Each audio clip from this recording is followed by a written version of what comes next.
Getting Real with Zeke Thomas, podcast number 5? Yes, you heard that right. Since our little podcast has grown up and has its own iTunes/RSS feed, there's been some restructuring happening here at Aussie Cobb, but fear not. The previous 20 or so episodes will be dropped in throughout the coming months as bonus episodes to bring everybody up to speed as far as what we've been doing. For longtime fans, we'll just call them classics, but this is all good. These are all good things that we're looking forward to. And, but this time, you know, we're growing up. Our audience is growing and you guys are rad. So let's keep things going. This week's episode, so that should explain a little bit of the renumbering that's happening. Don't worry. This is a fresh episode coming at you right now. This week's episode features an interview with hand model extraordinaire Margot Goldenblatt. You were probably very familiar with Margot's work, but you just never knew it, as she's sold you countless products and has hand doubled for a number of A-list stars. This time we go deep to see how she fell into her career, the importance of diet and exercise and hand modeling, and what it's like to have a foot model husband. We'll also figure out why she considers herself an athlete. Thank you all for sharing the podcast with your friends and your enemies. So here's the new strategy. Now that we're on iTunes, I implore you to subscribe to the podcast. Even if you never listen again, even if this is it, you're like, Zeke, I've had enough, I'm out. Hit subscribe before you leave and help a brother out. Next, pick up your friend's phone, and now you're going to do the exact same thing, okay? Think of this as a giant multi-level marketing scheme where it doesn't cost you anything out of pocket except good vibes, man. Speaking of which, please follow the podcast on Twitter, Getting Real Zeke, where you get all the latest Getting Real with Zeke news, including new episodes, BTS pictures, and a sneak peek at who is coming up next on the podcast. Also, don't forget to friend, follow, like, and subscribe to all my personal social network things. Twitter, Zeke is awesome. Instagram, Zeke Thomas is rad. Facebook.com/Zeke is awesome. Periscope, Zeke Thomas. Snapchat, Zeke Thomas is rad. If you need that YouTube fix, be sure to hit subscribe on Murderbot Productions and Black Box TV, or check out ZekeThomas.com for everything else. Today's guest comes to us through my dear friend, Rosalind Rubin. Lindi and I met in October of 2010 when she happened to star in literally the most viewed video I have ever had the chance to work on, How to Pick Up a Girl at the Gym. Spoiler alert, she's literally the girl that gets picked up at the gym. I know. How'd you figure that out? That video obviously changed the trajectory of my career just a little bit and kind of launched me into that whole new media thing. So be sure to check out her personal website, rosalindrubin.com, and check out all her social links, which will be in the description below. Okay, you know what time it is. It's time to get that cuticle push and moisturize thoroughly, because we're about to get real with A-list hand model Margot Goldenblatt.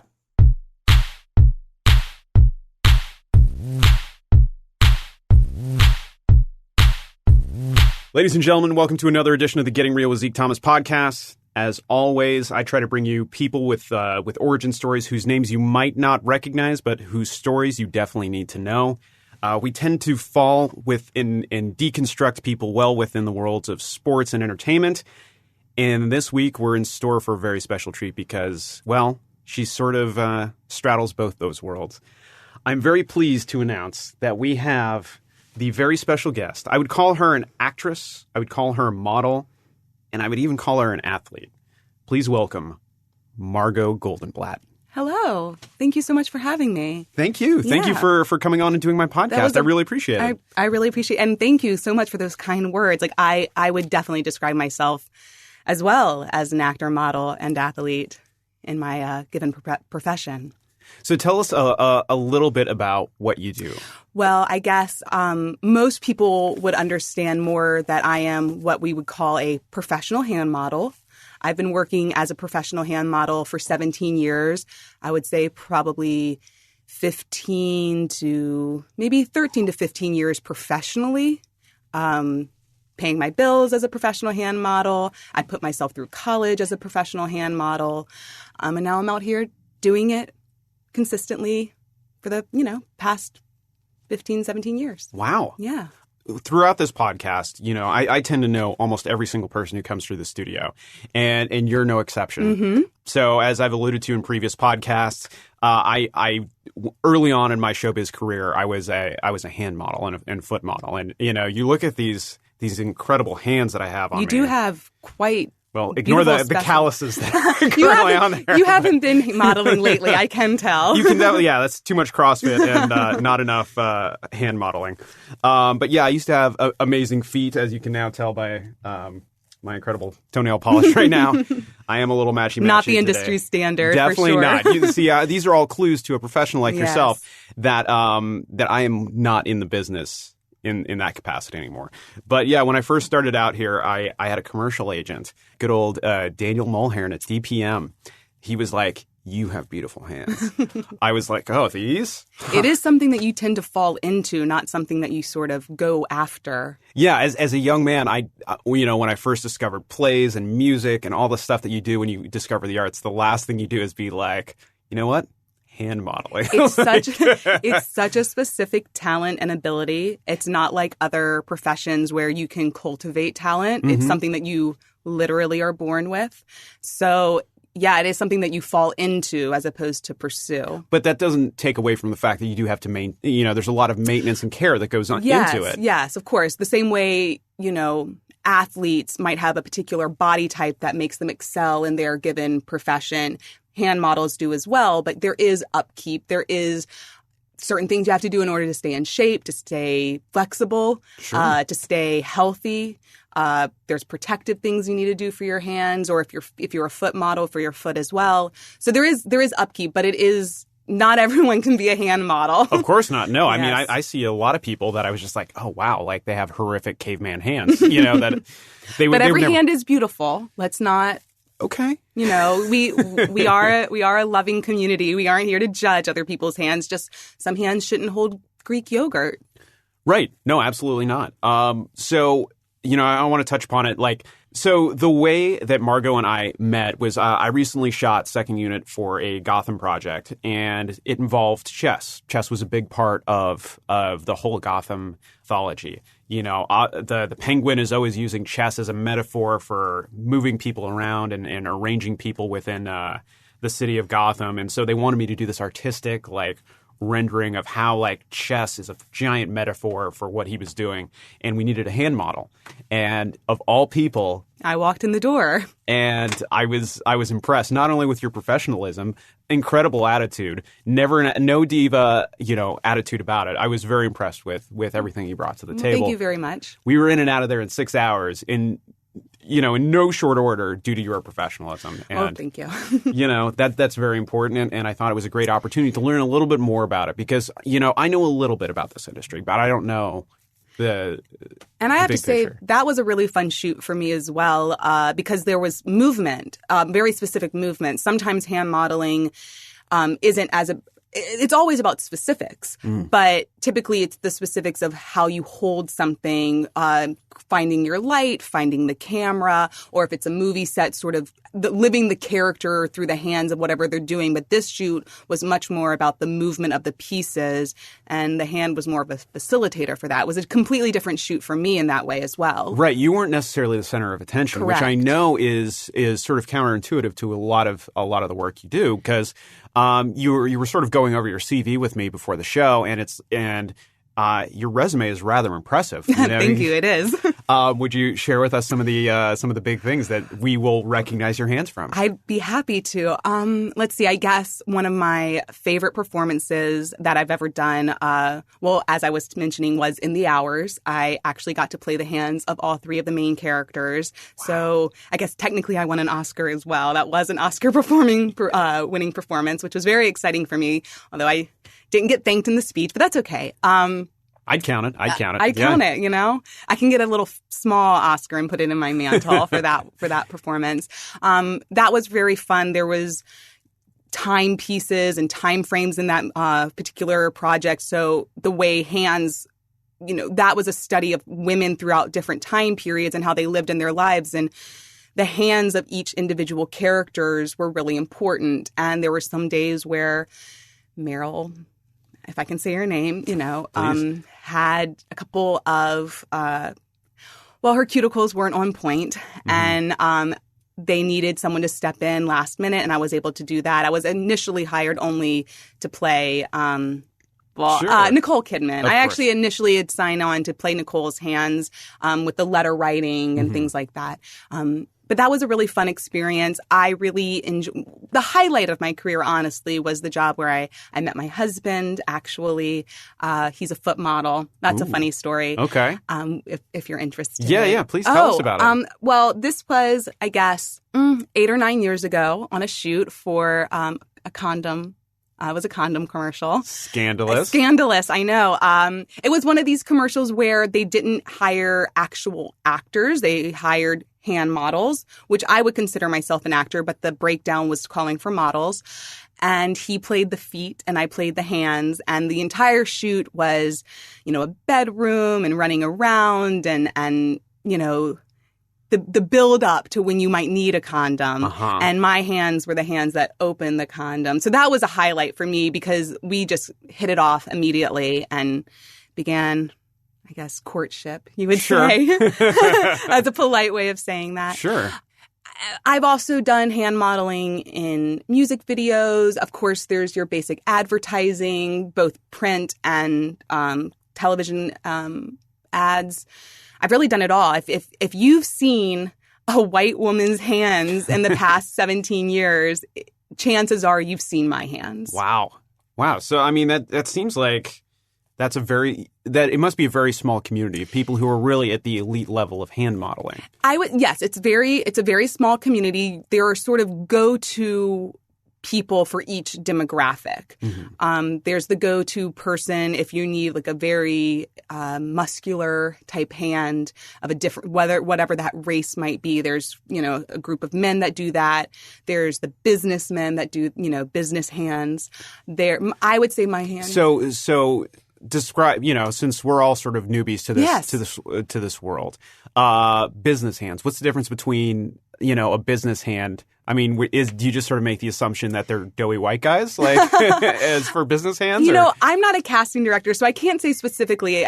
I do think that much like in the casting process, you see something and that's just the right hand for the right job, the right actor for the right job. There are some industry standards. The longer the hand, the longer the finger, for example, you tend to, as an audience member, imply that those hands might be a little bit more elegant, a more elegant job they might have. The more stout a hand is, it's not always about beauty. Sometimes for example, there's a professional I know who he does a lot of work. He has hairy knuckles, he has square fingernails, he has square nail beds, and he does a lot of work for, guy stuff. Like he might be holding the brawny towels, he might be holding the Makita tools. Exactly. He might be doing things along those lines. Exactly. You don't want a delicate hand to be selling you a power tool necessarily, unless the ad is going in that direction. Sure, but for the most part, totally. you know your demographic. Yeah, I would say there's a pretty tight-knit community of maybe like 30 or so of us that kind of do most of the work. There's always people who are trying to come in, and they might get a job here and there. But if you want a professional, if you want someone to come in, do the work, keep on track, keep on time for your film shoot or your model shoot. Yeah, exactly. You want someone to come in, know what they're doing, understand the needs of the director and the advertisers, or the directors and the producers, do what they're there to do, and collect their paycheck and go home. So there's probably, as far as like the top of the top, I would say you're probably top 3, top 5, yes, maybe number 1. I mean, I would like to think so. Of course. So is there like a roster in your head where you're just like, oh, Cheryl's number 2, and like who's who as far as in your mind? You don't have to call them out right now. Well, I do think that there is, in my opinion, talent. I mean, I obviously think I'm the best. Otherwise, why do it? And there are other individuals who I would say bring different things to the table, and maybe not what I can bring, but then we wouldn't be going out for the same roles anyway. Sure. There are other, what I would consider, I sort of fall in the range of 20 to 35, maybe even 40 Caucasian woman hands. Sure. So there's maybe 2 or 3 other women in that category as well. I think I'm better. Obviously, casting believes I'm better because I'm doing most of that work. But they're very talented women. They just aren't doing what I can do. And it might just be that I've been doing it for so long. Or I used to be a teenage hand model. Sure. Then I was a co-ed. I was about to say, so you've changed categories. I've changed categories, much like a child actor or much like a amateur athlete goes pro. Sure. I've aged up and, I will continue to age with my career and my career will age with me. So I hope to be doing, there is a need for octogenarian hand models. Absolutely. So I have the capacity to continue on in my career, unlike some other professions where once you hit a certain age group, you hit a certain echelon, that might be it for you. True. What's funny is one of my buddies, he's a drummer, and he's always sort of had he's around my age, and he has regular dude hands, but all of a sudden he's taken up surfing within the last couple of years, and he does not SPF his hands. And in the last 2 years that he's taken up surfing, he now has the hands of an old man. Mm. And, it's not like he got 10 years older. He went from 36 to 38. And for the course of... But his hands went from 36 to 46 really quickly. There is a lot of... That's one thing I think that maybe your audience or general public doesn't understand. There is a lot of upkeep with your hands. And you do... Imagine going through your life without the ability to use your hands the way you typically do. I'm very careful. My hands are insured. Actually, my left hand is insured for more than my right because I am left-handed. Wow. I am the only left-handed hand model currently working right now. It's very rare. But I am also ambidextrous, so I can obviously go both ways. But sure. My hands are insured. As you can see, I am wearing gloves where if I'm not working on set, I try to keep my hands very protected. I'm always having lotion on it, oil in my cuticles. I have a standing appointment with a manicurist once every 10 days. Mm-hmm. And that was through trial and error that I got to 10 days. Too few, your cuticles will dry out. Your nail beds will get ragged. Too many, and it actually is bad for your nails as well. Sure. I don't cook because I don't want to take the risk of hurting myself. So my husband does a lot of the cooking in our house, which is great for so many reasons. Sure. I was about to say, that's an added benefit. Yeah. So, I am very careful with my hands. If I'm meeting someone for the first time, I might not shake their hands, and that can come off as rude, but it's really just protecting myself and keep making sure that I can wake up and go to work tomorrow without a cramp or without a bruise or without a cut or something. Sure, something that would impact your career in a very detrimental way. Yes. So that's some of your best practices as far as protecting your hands. Mm-hmm. Okay, excellent. All right, so we've sort of talked a little bit about your career and sort of what you've done recently and some really inside baseball as far as the world of hand modeling. But we want to go back mm-hmm. to tell us about what it was like growing up before you had an inkling of what it was like, before you had any sort of thought that was I want to be a hand model. So take us back to that day. Where did you grow up? What were your parents like? Was there socioeconomic status? Tell us all about that. I grew up in, I guess, your typical middle class, perhaps upper middle class family in the Deep South. My mother was a stay-at-home mom, was very involved with my school and with charities. My father was a doctor. And I would say I had a very typical childhood. I have an older brother and a younger sister. Okay.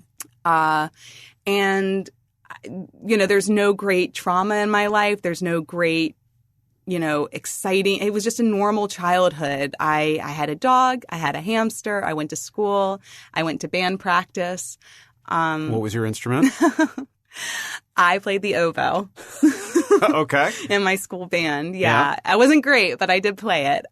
It was a family instrument, so I didn't have to rent. I didn't have to rent or buy an instrument. I don't know about other people growing up, but at my school, you had to provide your own instrument. And there was no way I wanted to play the flute, but we had this oboe that was my grandfather's in the attic. So my dad pulled it out, cleaned it up, and that's what I played. There's no great story to that one. Yeah, no, I played, my first instrument was trumpet in middle school. I learned how to play that because my dad played trumpet and was actually pretty dang good back in the day. But yeah, when it came time for band, I was just like, yeah, okay, apparently I'm playing trumpet because it was there. It was there. So I guess the way I guess you could say I was discovered. Is that sure? Okay. I was involved with my Girl Scout troop. We were a nationally ranked troop, which meant we raised just a lot of money for charities. We were very involved. We were very competitive as Girl Scouts, which if any of your listeners are aware of the Girl Scout community, it can be very competitive. And we won a national competition, which allowed us to be the troop featured in the national calendar for the following year. Wow. Okay. And I was Miss November. Miss November. It sounds inappropriate. It sounds pretty salacious. It sounds salacious, but it was very cute. 8 years old, Miss November. And I was Miss November, and I was holding a box of tag-longs, which is my favorite cookie. I got to pick my favorite cookie. And I don't really know the details. It was so long ago, but basically one of my dad's patients was a local car dealer. And he was filming a commercial, and he thought my picture was super cute, and he wanted me involved in the commercial. And that's where I started, not necessarily as a hand model. And then as I did that, it was a local commercial. It just sort of slowly snowballed into this very weird niche market. After the car dealership, I did a local commercial for a grocery store where I was holding a lollipop. I don't remember why. Everything sounds so salacious. But you have to hold things in certain ways, and it just sort of snowballed, and I just sort of became a hand model sort of by accident, and it was luck that I just happened to have really nice hands. Sure. Did your parents have nice hands? I mean, they must have, because I am a product of my parents. Well, you never know, because, I mean, you've seen very pretty people have ugly kids, and you've seen ugly people have beautiful kids. Yeah, I mean, I remember growing up sitting, next to my mom and playing. I was always obsessed with her jewelry. She had just beautiful heirloom jewelry, and I would play with her jewelry. And she had lovely nail beds. She had a little bit thinner skin than me. That's something else that people don't realize. It's not just about the nail and the cuticles. The thinness of your skin can reflect, or you can see veins and stuff. So if it's too thin, it's kind of gross. Sure. And she unfortunately did have that. So I probably didn't get my skin from her. I probably got that from my father. And I mean, my father, I have no idea. He had my dad's hands. He had dude hands. He had dude exactly. hands. I don't know. So it just sort of snowballed, and I did that all throughout high school. I was able to help through that work to pay for myself to go to college, which was really helpful, which allowed me to leave Louisiana and take an opportunity elsewhere. So I got to leave Louisiana for school, and I decided that this was something I wanted to continue doing. So I kept doing it on the side. And I got a degree in business, actually, so I could manage my own career. And then I just came out to Hollywood. That's genius. Yeah. I mean, like, for most artists I know, and especially when I was young, I was dumb. And, like, I had no concept of business. And it's only once I, hit my 30s that I started to be really, fascinated by business and how money can work for you. So that's really impressive that at such a young age, you were just like, oh, no, I need to have an understanding of where this is going. And I'm sure that probably came from my parents. My parents were not Hollywood people by any stretch of the imagination. So I didn't want to go to college necessarily to begin with. I wanted to move out to Hollywood. I wasn't just about hand modeling. I was doing commercials. I thought I could parlay that into other things.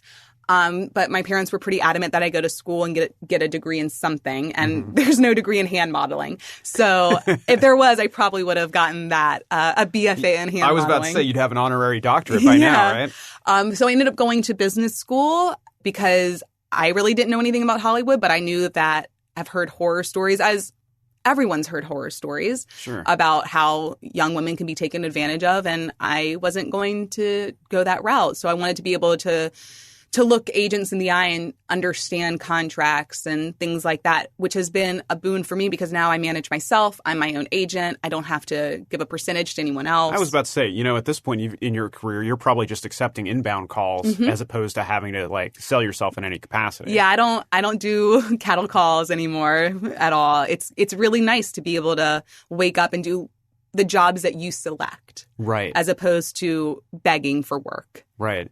Have you, you mentioned early on that, or earlier in your career, that you were in front of the camera, you know, all of you was. Yes. And over time, it sort of whittles down to your hands.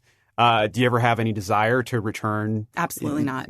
Really? Absolutely not. I would never in a million years put myself through what these actors put themselves through, the pain and the energy. I mean, what I do requires talent and requires effort, but it's localized into a very small part of my body. So it doesn't have to be. I also think if I started going in front of the camera, I'd have to start over. No one knows my face.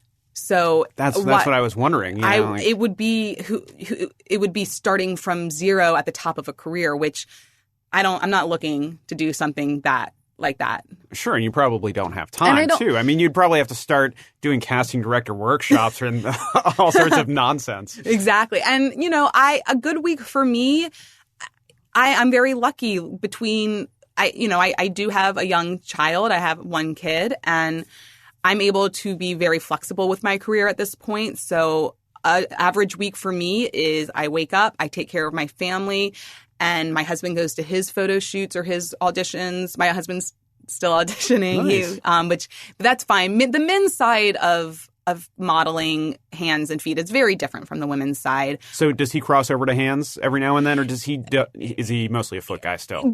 Only in a pinch will he do hands. His moneymaker is his feet. But I'm able to, you know, on an average day, maybe I'll do one job, maybe two if it's a really easy job, and then I'm free to pursue other interests. I'm free to be with my family, which I think is really what a lot of people are striving for, is to be able to be comfortable enough to live the life they really want. And for me, that is modeling and being at home. Sure. I mean, is your average shoot like a couple hours? Or, I mean, like when you worked with me, like it was a half day for us in production. You were probably there 2.5 hours. I mean, is that fairly typical for what you do? That's fairly typical. I mean, that also comes down to my ability to come in and fully understand what's happening. And execute it. A bad day is a day where the director doesn't know what they want or the lighting isn't going right. Your shoot was very tight. I was able to come in, do what I needed to do, and leave. I would say the easiest shoots are not typically print because they want to get as many angle, you know, if you're doing a shoot and you're holding something or you're modeling jewelry or whatever it is that you're doing with your hands, they want to have as many options as possible. And on a commercial, maybe they film for, 6 or 7 hours to get what they want, but a print shoot, it's 6 or 7 hours of holding stuff. So you really do have to go back to what you have to do. You have to be in shape. Imagine holding a bottle, holding your wrist and your hand in a certain way to model a ring for 6 hours and just trying to find your light. There is a sense of in for the long haul. So if you can come in and do it in less than 6 hours, I would say on average it's anywhere between 4 to 6. A good shoot is around 2. Got it. Okay. And depending if I've worked with the person before. Sure, because then you have a shorthand with them and you know exactly what you need. My busiest day, I did 4 shoots in one day. Wow. I was in and out each shoot in an hour and a half. It was, I should submit that day to the Guinness World Record. It's what I should do. But yeah, it just really depends. A long day. Movies tend to go really long because they want you on set. They want you there. Some actors want to talk to you. They want to be able to say, this is what I'm working on in the character, and that's what needs to be there in the hands. So yeah, I think I may have first noticed hand acting when I think was it The Hand That Rocks the Cradle. There was some really good hand acting in there, or was it What Lies Beneath? I can't remember. I was confused there. Well, I mean, I guess I honestly first noticed it when I was a kid with Addams Family's and the Addams Family Values, those movies from the you're right. Yeah, that's where I first noticed it. And the funny thing about that hand model, his name's Christopher Hart. He is a magician by trade, not a model by trade. So that was a job where they needed I don't know if a model could actually have done what that hand did. There was a lot of action. But he's a magician. He worked at the Magic Castle. He's done stuff with David Copperfield. And going back now and watching those movies, it's a trip. It's a trip to see that guy work. Yeah, because you really know the ins and outs and what the he had to go through in order to. And the way they shot, because I did have a conversation with him once about it, because it's fascinating. The way they shot that is his entire body, it was green screen. So his entire body was a green screen suit except for his hand. His hand. Yeah. Wow. Have you had to do anything similar to that? No, there's not a big need for a character fully developed as Thing is in this industry. And, the only other thing I can think of maybe was Labyrinth. But again, in Labyrinth, the hands that David Bowie with the ball and the magic vase or whatever that was also another sleight of trade hand magician. Most of the stuff that I do is straight modeling, holding stuff, character work, but nothing quite like a fully conscious being. What is your favorite project that you've worked on so far? Oh, I think my favorite the projects fall into different categories, right? There's things that are fun that aren't necessarily interesting. Absolutely. I always enjoy modeling jewelry. I'm going to be very upfront about that. It's fun. It's glamorous. It's fun. It's glamorous. One of my favorite things I've ever done was the Tiffany's lookbook, and I got to wear all the Tiffany jewelry for the rings and a couple of the bracelets, and that was just fun to look down at your hand and see a $100,000 ring sitting there. So that was probably one of my favorites. Not terribly interesting. I really enjoy the kind of random ones. Now the industry has gotten really meta almost in a way, and funny, and ads are funny now, whereas before they were always straightforward. Yeah, they were very serious and earnest. Right. And now there's a sense of humor in advertising and in, there's always been a sense of humor in television and movies, but mainly in advertising and print. So these shoots are starting to be more fun because they just want weird things that have never been asked of before. Weird hand positions. So, just depends. Does your what's your training or diet regimen? You mentioned you're an athlete, and one of the things that I would think would be salt intake, amount of water you consume, how much. Obviously you can't exercise too much, otherwise you get hands like me. I do. Well, I do. That influences all of it, right? Everything you put into your body affects your body. Mm-hmm. So I am very cognizant of what I put into my body. I would probably be, even if I wasn't a model, an athlete. But I am very hyper aware of salt intake. I'm hyper aware. I make sure that I drink lots and lots and lots of water every single day. And if I drink something other than water, say I'm having a cocktail or a glass of wine or something, I make sure that I overindulge in water as well so that it can flush out of my system. I never drink before a shoot at all. No alcohol before a shoot. If I know that I have something really big coming up, I try to cut back on salt as well. But there are hand exercises that I can do to kind of keep me limber and in shape. I go to the gym, of course, but I don't do a lot of things that use my hands. It's mainly cardio, just things to keep me in shape. But I have, and my personal trainer is aware of my limitations. So all my work, sometimes we work with that together. Sure. No, that's great. It seems like you really have your team dialed in as far as Well, I've been doing it for 17 years now. Yeah, so. No, absolutely. Part of the reason why I had you on here is because you're clearly, an expert in your field. All right. So we're rounding third here on the podcast. And, we've talked a lot about, training and some of your expertise, but what advice do you have for people that are looking to get into hand modeling, or someone from, let's say, someone else from Louisiana who's just one day I hope to get into something like this. What advice would you give to them, to someone who's just starting out, or someone who's in the middle of their career and feels as though they're just plateauing and wants to get to the next level? Well, I feel like my advice is probably going to be very similar to advice other people would give to someone pursuing an artistic career or an athletic career, which is you really need to be confident in yourself and at the top of your game, because no one's going to support you more than yourself. So that's the basic sort of the basic answer. Specifically, I would say if you're looking to get into hand modeling and you think you have a good chance, whether it's because you have interesting hands or beautiful hands, you need to start valuing your hands in the sense of making sure that you're taking care of them at night, you're moisturizing.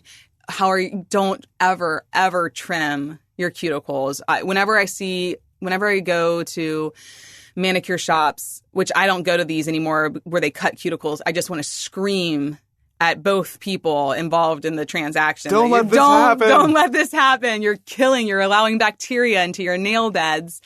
Health is important. But I mean, in specifics of breaking into it, I don't know. I honestly don't know because I fell into it. I have no clue how someone would break into this industry at this point. I think it would be if you're a model and you have, your own card and you're trying to get into modeling with specific parts of your body, maybe have a great picture. Sure. Maybe if you can do something interesting with your hand, if you have footage of your hands doing something, consider making a reel of just like hand models. Sure. And if you play guitar, well, beautiful hands. Well, most guitar players don't have I was beautiful about to hands. Say, well, you brought up a very interesting point as well, where you said if you have beautiful hands or if you have interesting hands. Yes. So, is there comedy hands, or hands that are sort of outside the norm? Well, I guess a guitarist, if you're a really good guitarist and you have these calloused hands, that is an interesting hand. So maybe. I don't know. Maybe getting involved, trying to find a way to get your hands seen by Guitar Center. I have no idea. I think it's not as straightforward as other careers because you're not selling yourself. You're selling a part of yourself. And it's a part that's not needed across the board. Mm-hmm. Not every production's going to need an extreme close-up of a set of hands. And oftentimes, if they do, they might just use the actors themselves. So I think if this is something you really want to get into, the right hand shot, if you will, the right agent who understands that industry. Most agents have no idea about hand modeling and foot modeling. Sure. So if this is something that you're really interested in, you need to find that agent or do the hard work yourself and slip in on the side door. Yeah. Absolutely. No, I mean, that's one thing that we've definitely sort of seen is, as the internet has made things more democratized, you've been able to sort of get in through side doors, back doors. Create your own content. If you have a great set of hands, do something with it. There's YouTube and Periscope and Twitter and Vine. You could be the first Vine hand star. I don't have the time or energy to do something like that. But if you are a hand model and you want to break into it, you should have a Vine show. You should have an Instagram account where it's your hands doing interesting things. You know what? And that's so funny because, we always try to give people practical advice, actionable advice they can do as they're listening to the podcast. And that's a great idea. We in our phones, we have the ability to control our career. Mm-hmm. And so, we're here over at YouTube. You can do a YouTube video where you highlight your hand acting. You can be the characters of your own hand show. Yeah. And I don't know, there's literally the sky is the limit. I just don't have the energy for it, so someone else can do it. I'm happy doing what I'm doing. But no, that's great. I mean, I didn't even think about Instagram as popular as it is. And there's so many gag Instagram accounts right now where it's sort of poking fun at the sort of themes of Instagram, the sort of blessed. The pumpkin spice latte. Grab a pumpkin spice latte, model it. If you have beautiful hands, you might be. Yeah, absolutely. You never know. People are discovered in every way. You never know. You could be the hand model for Starbucks' next pumpkin spice latte campaign. Well, any of our listeners out there, if you haven't thought about it, consider starting a Vine account. I'm not big into Vine. I'm not big into. I'm getting into Periscope. There's Meerkat as well. Sure, there's so much. I feel like there's something new every single day. It's hard to keep up. Sure, but there's no way that you can't jumpstart your career your own way, as opposed to going through the way that you did, the more traditional way. Just because we didn't have any of those things when we were coming through the industry. And I don't think the traditional way exists anymore. So. The advice that I would give is based on my own trajectory, which I don't think that trajectory exists anymore. Right. You have to create your own content. Mm-hmm. Create your own hand. Your own hand content. Right. But again, it sounds salacious. I don't mean it that way. Well, okay, that begs, we've talked about some of your more exciting work. Have you ever had what was your most salacious ad campaign? And can you talk about, or like job, I should say? Have you ever had to do anything in the, how can I put this? I've had some X-rated shoots. Yes. Okay. I've had the same way that there are butt doubles and body doubles. There are actors, there are some actresses who are uncomfortable with certain physicality on set. Sure. And the same way they might hire a butt double to come in, they might hire a hand model. I have touched, I'm not going to give names. Sure. But there have been body parts on some very famous actors that I have caressed. Had the pleasure of acting with. I mean, it's all very professional. I don't want to give the wrong idea, but it's all very, it's not like a porn set. I'm not like a fluffer or anything like that. No. We're not saying that at all. But there have been a few A-list male bodies that I have lovingly and violently caressed, depending on the movie. It was all for movies. I did do a couple of episodes of HBO for different shows as well. I'm not going to say which. Sure. No, of course. I don't want to get anyone in trouble. Of course not. But yeah, there has been some X-rated items that I'm constantly blown away by like fetish communities. Is there a hand like there? I mean, I'm not part of the. I'm not accusing you. You mean people who are obsessed with hands? Yeah. I've seen a lot of. I thought you were talking about like modeling. Modeling for but like there's a couple people that I follow on Instagram that apparently they have like beautiful feet. I don't know. I'm not a foot guy. I do have some fans. I have some very devoted fans. I have fans that are devoted and lovely, and I have fans who are devoted and creepy. Look, if you're gonna have a fetish, what's more PG than a fetish on hands? You know, like it's not hurting anyone. For me, if your fetish is healthy and safe and you have consenting partners, then you're fine. I have gotten I do get requests for pictures of my hands, and depending on the request and depending on my mood, I might fulfill it. I don't have my own Instagram account. I don't do anything like that on social media. I probably should. I'd probably be able to have a pretty great following. Yeah, but there is a hand fetish community out there, and who knows? You're probably huge in that community. Like for all I know, my hands are plastered all over that community. Yeah, they probably don't even know that it's all like the same person. I'm sure there's a Tumblr account somewhere that has every single one of my hands projects, just like projects like in a stream. Wow. All right. And more power to those people. Yeah. All right. Well, Margot Goldenblatt, thank you so much for coming here and doing my podcast. Thank you. Be sure. Well, I guess you can't really follow her on social media. You can't follow me on social media. You don't even know what my face looks like. So be sure to check her out in some capacity by just looking at anything with hands. Yeah. And I'm sure you'll see her. If you see a Caucasian female's hands between the age of 20 to 35-ish, that's me. Margot, thanks so much for doing my podcast. All right. Thank you so much, Zeke.